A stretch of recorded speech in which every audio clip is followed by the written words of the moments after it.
Hello and welcome everyone to another work week and another Daily 8 on the News 8 Live desk. Phil Penarski here as we get you a look at some of the top stories of the day. We've got a lot to catch up from over the weekend in just these 8 slots. We will be looking ahead to the rest of the week for your weather courtesy of Storm Team 8, and in just a little bit we'll also be checking in on some of the other stories, but we do of course begin with the breaking news from over the weekend, which happens to be the weather, of course. There was an outbreak of severe weather across much of West Michigan yesterday. Strong winds caused damage and even some power outages during the height of it. And down in Climax Township in Kalamazoo County, 3 people were killed when a tree fell on their car Sunday evening. According to the Kalamazoo Sheriff's Office, the crash happened just after 5:30 p.m. just west of South 47th Street. An initial investigation suggests that the tree fell on the car as the family was driving inside of it. 3 of those on board were killed, including a 2-year-old girl, her 4-year-old brother, and 11-year-old cousin. Another 3 were taken to a nearby hospital with injuries. One of the injured individuals was listed in critical condition, and that has not changed as of this moment. The crash remains under investigation, and the identities of the victims have yet to be released. We will continue to bring you the latest from yesterday's storms online and on air throughout the rest of today.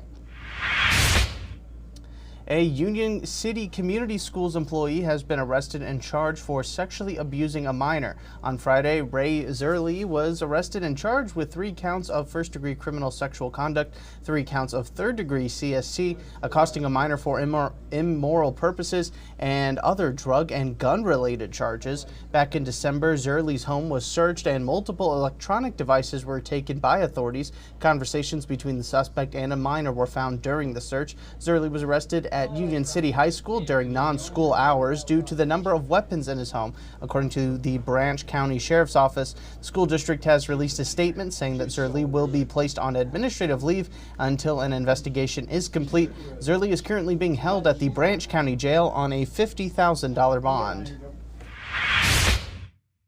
Authorities say that a man died just hours after being booked into the Calhoun County Jail over the weekend. According to the Calhoun County Sheriff's Office, a 43-year-old man was transported to the jail around 1:30 in the morning on Sunday. He was brought in by the Battle Creek Police Department on a charge of indecent exposure. The man was placed in a holding area and was routinely monitored. It was about 4 hours later, though, that deputies say that they discovered the man unresponsive, having a medical emergency. Life-saving measures were done, but the man was pronounced dead shortly thereafter. Michigan State Police have now been requested to investigate the incident as is standard procedure. No other information has been released at this time. And next, a warning from the Kent County Animal Shelter about a new scam that is targeting people who have recently lost their pets. According to KCAS, scammers are reportedly mirroring the shelter's phone number and contacting people who have posted on social media about their lost pets. In one instance, the scammer apparently claimed to have someone's lost pet and needed emergency surgery in order to survive after being hit by a car. The scammer said that it would cost about $4,000 to do so and actually pressured the person to pay it immediately. KCAS says that they will never ask for money over the phone, and if someone does get one of these scammer calls, they are directed to hang up immediately and call the shelter to report it. They have also advised others to seek out different methods to find their lost animals outside of social media, like using Petco Love Lost, which actually uses facial recognition to match lost and found animals.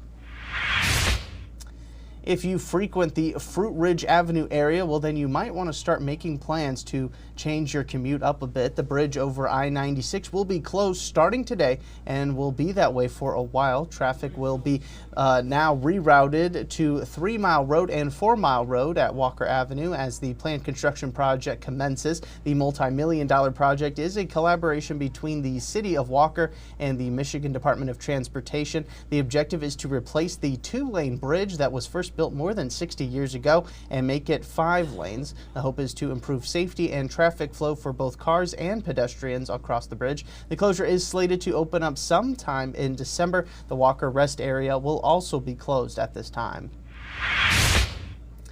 And it wasn't a picturesque weekend for Michigan sports fans as the Wolverines and Spartans fell to the Auburn Tigers in the men's NCAA tournament. They're still a team to root for this spring in West Michigan. The Broncos of Western Michigan University punched their ticket to the Frozen Four of college hockey this weekend. WMU defeated UMass 2-1 on Saturday. The team was celebrated as heroes during their return back to Kalamazoo. Campus officials say that there has been some major buzz for the past month or so already as Broncos fans celebrated the winning of the regular season title back in February. There's also been an influx of apparel orders, especially now that the team is one of 4 teams left with a chance at hoisting the trophy. Penn State, Boston University, and Denver also nabbed the remaining 3 spots. WMU now awaits their next chance at a national championship with the Frozen Four when it's set to begin on April 10th.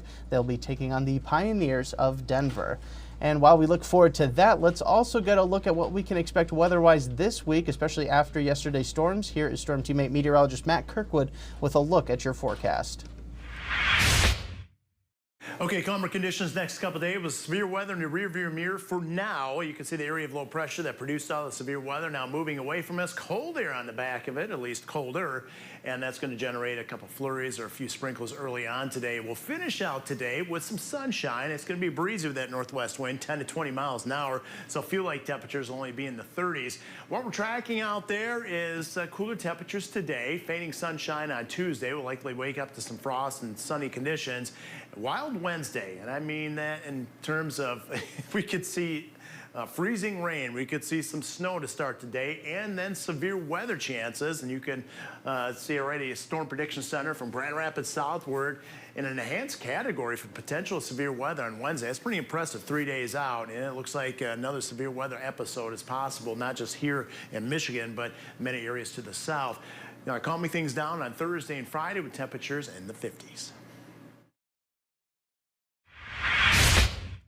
All right, thanks, Matt. April showers sure do bring May flowers, and we're hoping for a big year down in Holland with those elements in mind, as Tulip Time is just over a month away. The yearly tradition that brings thousands upon thousands of people to West Michigan kicks off on May 2nd, but today is one of your last chances to be part of the fun yourself. The quilt show is back, but you only have a little bit of time left to enter one of your own handmade designs into the contest. The show will feature about 100 of them, and they will be on display throughout Tulip Time and will then be raffled off to some lucky winners. The submitted quilts will also be voted on to see which design had the most sought after one. The winners will be announced on the final day of the festival. If you're interested in possibly winning a quilt, well, the raffle has actually already begun, and quilts will be given out after the fun ends on May 12th. We have more information on the quilt show and Tulip Time in general, which you can find right now over on our website, woodtv.com.